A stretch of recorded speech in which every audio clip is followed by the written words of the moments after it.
If you're anything like me, you'll love your seasonal pots, but this is quite a tricky time of the year. It's too early in the year to start planting pelargoniums and all the summer things because we're still getting these cold spring nights. So what I tend to do is I often do a little bit of an interim pot, and I'll use things that I'm quite happy to then put in the garden. So things that are shrubs and more herbaceous plants, hardier things, including this convolvulus. This is actually a bindweed, would you believe? Look at those flowers, you can kind of see it is. This will grow quite happily in my sunny south-facing garden when I plant it as a shrub, but I'm quite happy to have it in a pot for a few weeks, just waiting for the rest of the bedding to come into season. And another one that's also really good for this sort of thing is this Scabbia. Now this is a herbaceous plant, quite happy in the border, but equally happy for a short term in a pot. And I thought it was going to go really rather well with this convolvulus.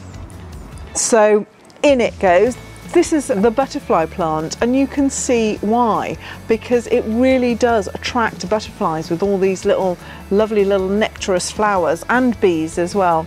And then because I've got a few spaces to fill in, a few gaps, I've got some slightly composty but very pretty little violas. This is just a little tray of mixed violas, not too expensive, really very fragrant. Beautiful little plants, and I'm just going to use a few of these just to fill in these gaps around the front. I thought that these colours looked particularly good. So I've just got a couple more violas to pop in here, and that will probably be pretty much it really.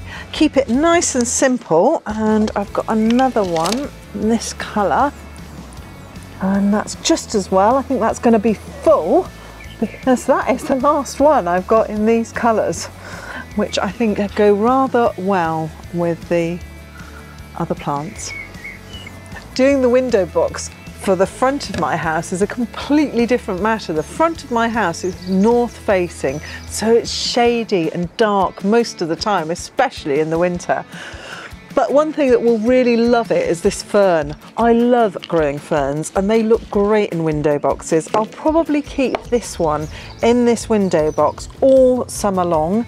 And in fact, I wouldn't be too surprised if I'm popping a few daffodil bulbs in it in the autumn and seeing it all the way through into this time next year.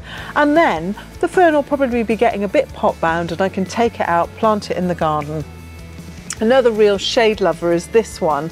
This is a little epimedium, great for ground cover underneath other plants, and I will probably put it underneath my cherry tree later on in the year. But for the meantime, it's going in here. Look at those dainty little, tiny little flowers and lovely little heart-shaped leaves. So real pretty little star. I like making my window boxes asymmetrical. I don't like symmetrical, where you have something in the middle and then other little things around it. So I'd rather have a couple of big statement plants at either end like that. And then the other thing I'm going to use is this, one of my spring stars, this little plant. This is actually a little bulb, and it's called anemone. And it has these lovely blue and white flowers, which I think will blend really well. It's one of those plants that's happy in sun or shade, so it's a real winner. And after this season, it can go out into the garden where it can live happily with the other anemones that I've already got.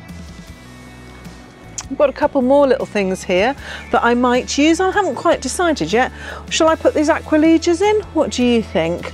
Or I could go for a little bit of sweet woodruff, which is a very nice little foliage plant.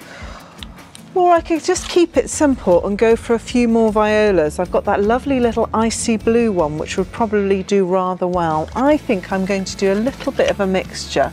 I'm going to pop this aqualegia in. It's a little dwarf columbine, which is happy again in sun or shade, so it makes it very, very forgiving. Quite a nice, pretty little plant for a rock garden or something like that. And I think I'm just going to finish off picking up that blue theme, a little bit more compost just to get the height up. I'm just going to finish off with this little ice blue Viola.